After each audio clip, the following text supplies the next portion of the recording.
కొబ్బరి ఉండలు ఎలా చేసుకోవాలో చూద్దామా. ఇదైతే మాత్రం చాలా సులువుగా చేసేసుకోవచ్చు. ముందుగా కొబ్బరిని ఇలా తురుముకొని వేసుకోవాలి. నేనైతే ఇక్కడ 3 చిన్న కొబ్బరికాయలు తీసుకున్నాను. తర్వాత స్టవ్ మీద ఇలా లైట్గా వేపేసుకోవాలి.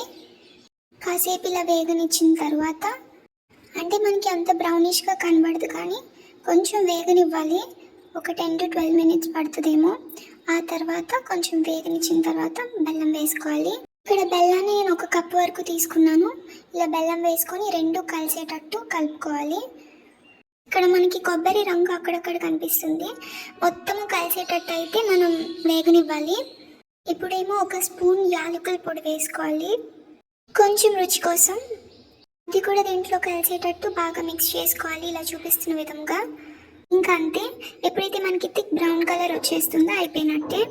స్టవ్ ఆఫ్ చేసేసుకొని లడ్డూస్ చుట్టేసుకోవడమే. అంతే, డన్. మీరు గమనించారో లేదో, ఇక్కడ మనం నెయ్యి కానీ నూనె కానీ వాడలేదు. కేవలం ఈ 3 ఇంగ్రీడియంట్స్ తోటి చేసేసుకోవచ్చు. Thank you, bye.